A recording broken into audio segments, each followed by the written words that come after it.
بسم اللہ الرحمن الرحیم۔ السلام علیکم ناظرین، حاضر خدمت ہے آپ کا میزبان عبدالقدوس راولپنڈی اسلام آباد کی تازہ ترین اپڈیٹس کے ساتھ۔ ناظرین، اڈیالہ جیل میں کپتان کا 10 روزہ چلہ جاری ہے اور کالے شیشوں والی بلیک کلر کی گاڑیوں میں رات کے اندھیرے میں موکلات کی آمد و رفت کچھ زیادہ ہی بڑھ گئی ہے۔ اس پر اسرار نقل و حرکت کی اطلاعات رانا ثناءاللہ نیٹ ورک کے شتونگڑوں نے نون لیگ کی قیادت تک بھی پہنچا دی ہے، جو جیل عملے کی صورت میں ڈیوٹی دینے کے ساتھ ساتھ اپنے جو اصل آقا ہیں ان کے لیے مخبری بھی کرتے ہیں۔ اور اس تشویشناک اطلاع کی وجہ سے ذرائع کا یہ دعویٰ ہے کہ میاں نواز شریف کی پریشانی اور ڈپریشن مزید بڑھتا ہی جا رہا ہے۔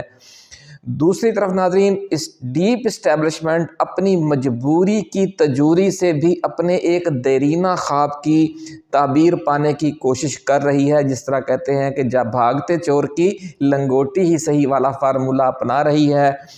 اور ذرائع کا دعویٰ ہے کہ عمران خان کو ایک نئی پیکج ڈیل آفر کرتے ہوئے ان کے 26ویں ترمیم کے ریورس کرنے کے عزم کو تسلیم کرتے ہوئے 18ویں ترمیم بھی ساتھ ہی 26ویں ترمیم کے ساتھ ہی ختم کرنے پر بات چیت شروع کر دی گئی ہے، تاکہ وفاق اور صوبوں کے درمیان مالیاتی عدم توازن کے بگڑے ہوئے ایشو کا حل نکالا جا سکے، جس نے ہماری اسٹیبلشمنٹ کو پچھلے 15 برسوں سے مستقل ٹینشن میں مبتلا کر رکھا ہے۔ ناظرین، آج کی ویڈیو کی یہ جو ایکسکلوسیو ویڈیو ہے، اس میں آپ کے ساتھ ہم وہ سٹوری شیئر کرنے جا رہے ہیں کہ عمران خان کی 10 روز کے لیے میڈیا، وکلاء اور رشتہ داروں تک رسائی روکنے کی ایک وجہ ان سے معاملات طے کرنے کی ایک اور کوشش کرنا بھی ہے۔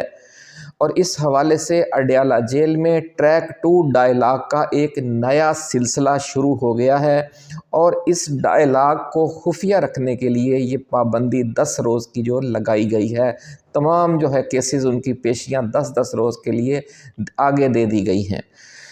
ناظرین، دلچسپ بات یہ ہے کہ اس ڈائلاگ میں عمران خان اور پی ٹی آئی کے اسیروں کی رہائی اور نئے عام انتخابات پر بات نہیں ہو رہی، کیونکہ یہ دونوں معاملات تو آپ طے شدہ سمجھیں، کیونکہ جب ڈائلاگ ہوگا تو اسیر بھی رہا ہونے ہیں، پھر نیا الیکشن بھی ہونا ہے، کیونکہ پھر یہ اگر فارم 47 اور 45 کا کٹا کھولتے ہیں تو بہت مسائل پیدا ہوتے ہیں۔ تو اس لیے ان دو معاملات کو تو آپ طے شدہ ہی سمجھیں۔ اب بات مستقبل میں پارلیمنٹ اور اسٹیبلشمنٹ کے درمیان پاور شیئرنگ اور عدلیہ کے کردار کے حوالے سے ہو رہی ہے۔ عمران خان 26ویں آئینی ترمیم کو ہر صورت میں ریورس کرنے اور جسٹس منصور علی شاہ کو چیف جسٹس آف پاکستان بنانے کے اپنے اصولی موقف پر ڈٹے ہوئے ہیں، ایسا کہنا ہے اڈیالہ جیل کے ذرائع کا۔ اور کپتان کے اس عزم کے سامنے ہتھیار ڈالتے ہوئے اسٹیبلشمنٹ نے اب بھاگتے چور کی لنگوٹی ہی صحیح والے فارمولے کے تحت اب یہ شرط پیش کی ہے کہ اگر ایک ترمیم آپ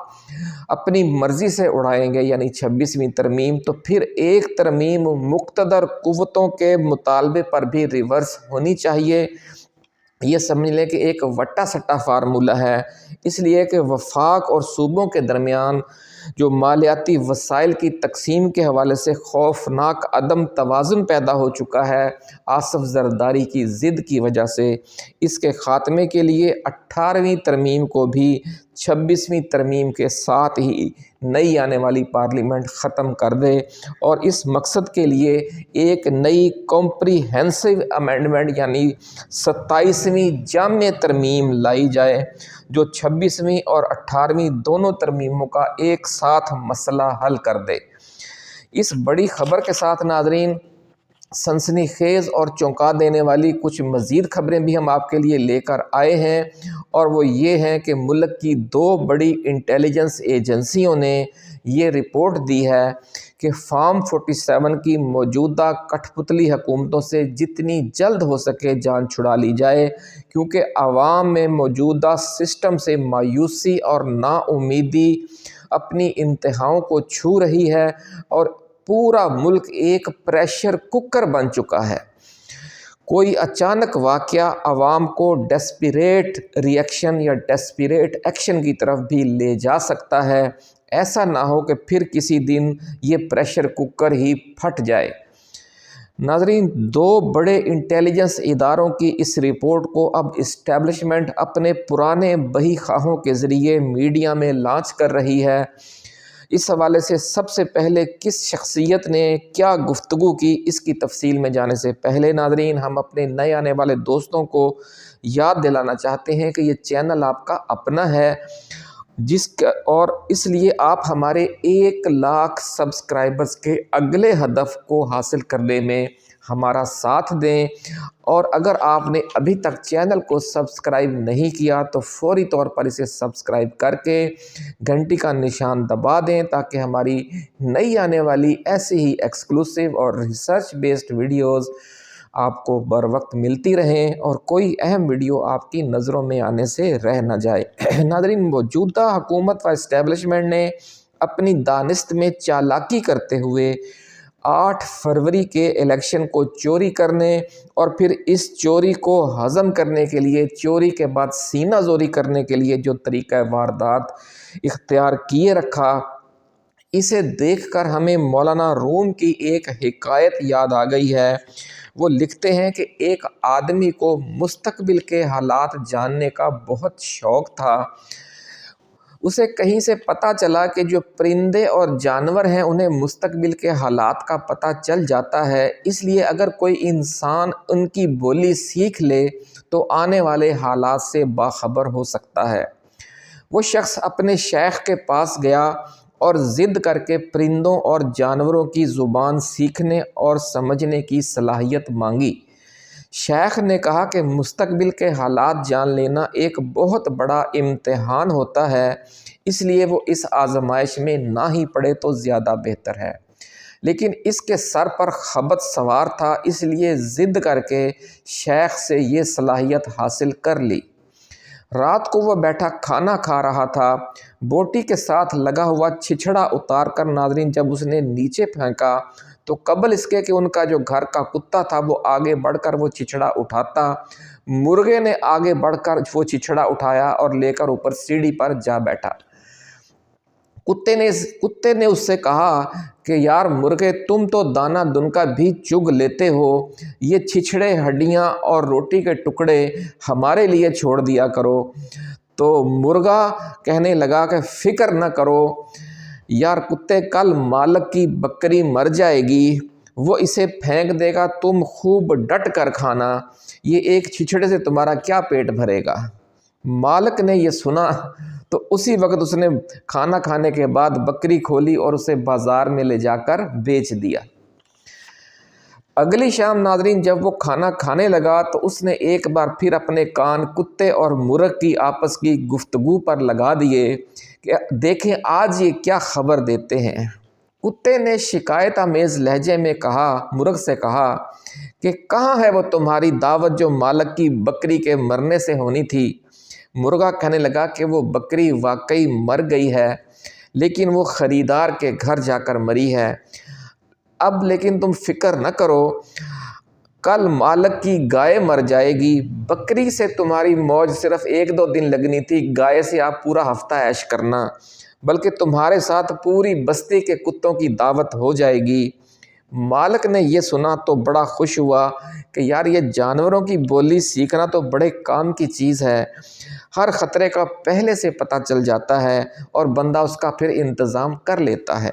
اس نے کھانا کھاتے ہی گائے کی رسی کھولی اور اسے بھی بازار لے جا کر بیچ دیا۔ اگلی شام کھانا کھاتے ہوئے مالک نے کان دوبارہ کتے اور مرغے کی گفتگو پر لگا دیے۔ کتا سخت رنجیدہ تھا، مرغے سے کہنے لگا، اوے دغا باز ادھورے پرندے، کہاں ہے وہ پوری بستی کے کتوں کی دعوت۔ مرغا کہنے لگا، یار وہ گائے تو واقعی مر گئی ہے، لیکن خریدار کے گھر جا کر مری ہے، کیونکہ ہمارے مالک کے شیخ نے اسے ہماری پرندوں اور جانوروں کی بولی سکھا دی ہے، اور یہ ہمارا مالک جو ہے وہ بڑا کائیاں اور مکار ہے، یہ ہماری باتیں سن لیتا ہے اور اپنے مویشی مرنے سے پہلے بازار جا کر بیچ آتا ہے۔ لیکن تم فکر نہ کرو، کل اس کا گھوڑا مر جائے گا اور پوری بستی کے کتے اب کئی روز اسے کھا کر موج کریں گے۔ مالک نے یہ گفتگو سنی تو فوراً کھانا کھانے کے بعد اٹھا اور گھوڑے کی رسی کھولی اور اسے بھی بازار لے جا کر بیچ دیا۔ اگلے روز شام کو کھانا کھاتے ہوئے کان پھر کتے اور مرغ کی گفتگو پر لگا دیے۔ کتا آج غصے سے لال پیلا ہو رہا تھا اور ناراض ہو کر ایک سائڈ پر بیٹھا تھا۔ مرغے نے کہا، کیوں ناراض ہو کر ایک سائڈ پر جا کر بیٹھ گئے ہو اور بول چال ہی بند کر دی ہے یار کتے؟ تو کتا غصے سے بولا کہ تم جیسے جھوٹے دوست کے ساتھ بات کر کے جھوٹے دلاسوں پر یقین کرنے سے بہتر ہے کہ خاموش ہی لیٹا رہوں۔ مرغے نے کہا کہ آپ کی ناراضگی بجا ہے، لیکن حقیقت یہ ہے کہ گھوڑا واقعی مر گیا تھا، لیکن وہ خریدار کے گھر جا کر مرا ہے۔ لیکن اب کل ایک ایسا کام ہونے جا رہا ہے کہ مالک کی چالاکی اور عیاری اس کے کسی کام نہیں آئے گی، اور تم لوگ خوب موج میلہ کرنا۔ کل مالک کا بیٹا مر جائے گا، جنازے سے واپسی پر مہمانوں کے لیے کھانا پکے گا، اور اس دوران آپ کو پھر خوب ہڈیاں اور بوٹیاں اور روٹیوں کے ٹکڑے ڈٹ کر کھانے کو ملیں گے، اور پھر ہر جمعرات کو اس کے لیے خیرات ہوا کرے گی، اور پوری بستی کے کتوں کی موج میلہ لگا رہے گا۔ مالک نے یہ سنا تو اس کی جان ہی نکل گئی اور بلک بلک کر رونے لگا۔ بیوی نے پوچھا کہ کیا ماجرا ہے؟ تو سارا قصہ اسے سنا دیا کہ کس طرح شیخ نے اسے پرندوں اور جانوروں کی بولی سکھا دی، اور وہ پچھلے دنوں ان کی باتیں سن کر بکری، گائے اور گھوڑا کس طرح مرنے سے پہلے ہی بیچ آیا اور پیسے کھڑے کر لیے، اور کہا کہ آج مرغے نے کل ہمارے بیٹے کے مرنے کی خبر دے دی ہے۔ یہ سننا تھا کہ بیوی نے بھی ناظرین رو رو کر برا حال کر لیا۔ مالک نے کہا، اب رونے دھونے سے کچھ نہیں ہونے والا، چلو دونوں بھاگ کر شیخ کے پاس چلتے ہیں، شاید وہی کوئی راہ نکالے، ورنہ ہماری تو دنیا ہی اندھیر ہو جائے گی۔ دونوں بھاگم بھاگ شیخ کے پاس پہنچے۔ شیخ انہیں آتا دیکھتے ہی سخت ناراض ہوا اور کہنے لگا، اب میرے پاس کیا لینے آئے ہو؟ جاؤ اور بیٹے کو بھی بازار میں بیچ آؤ۔ وہ اللہ والے تھے، اس کو ساری اس کی نظر تھی اس سارے معاملے پر، لیکن چونکہ اس نے ضد کی تھی اس لیے اس آزمائش میں وہ خود پڑا تھا، اس لیے شیخ نے بھی مداخلت نہ کی۔ اس نے کہا کہ اب خود ہی بھگتے گا۔ تو اب جب وہ اس کے پاس دوبارہ آئے تو شیخ نے ان سے پوچھے بغیر ہی، چونکہ وہ ان کے حال سے آگاہ تھا، صاحب نظر تھا، تو اس نے کہا کہ جاؤ، اب جس طرح بکری کو اور گائے کو اور گھوڑے کو بیچ آئے تھے، اب بیٹے کو بھی جا کے بیچ آؤ۔ شیخ کا یہ کہنا تھا کہ دونوں زار و قطار دھاڑ دھاڑ کر کے رونے لگے۔ شیخ نے کہا کہ اگر تم اپنی بکری کے مرنے پر صبر کر لیتے تو وہ تمہارے گھرانے پر آنے والی بلاؤں کا صدقہ ہو جاتا۔ تم نے اس چھوٹے صدقے سے، چھوٹے نقصان سے بچنے کی کوشش کی تو اس سے بھی بڑے نقصان کو دعوت دی، اور آخرکار یہ بلا اپنے خاندان پر اور اپنے بیٹے پر ڈال دی ہے۔ اب بیٹے کی جان کی قربانی دینی پڑے گی۔ شیخ کے مرید کی بیوی یہ ساری کہانی سن کر غصے سے پاگل ہو گئی اور اپنے شوہر سے کہنے لگی کہ تم ہی میرے بیٹے کے قاتل ہو، تم نے 4 پیسوں کے لالچ میں یہ بلا میرے بیٹے کا خود قتل کیا ہے، یہ بلا خود اپنے سر مول لی ہے۔ ناظرین، شیخ جو تھا وہ بڑا نرم دل تھا۔ میاں بیوی کے اس جھگڑے نے اور اس رونے دھونے نے اس کا دل پسیج گیا اور اس کو ان پر ترس آ گیا، اور وہ کہنے لگا کہ اس مصیبت سے بچنے کی ایک کوشش ہو سکتی ہے، آپ وہ کوشش کرو، شاید اللہ رب العزت تمہارے بیٹے کی جان بخش دے۔ یہ بات سننا تھا کہ دونوں میاں بیوی بہت خوش ہو گئے اور کہنے لگے کہ ہاں ابھی ایک چانس ہے، فوراً بتائیں ایسا کیا ہے، وہ کیا کوشش ہے جو ہم کریں کہ ہمارے بیٹے کی جان بچ جائے، آپ بتائیں، ہم دنیا کی ہر کوشش کرنے پر تیار ہیں۔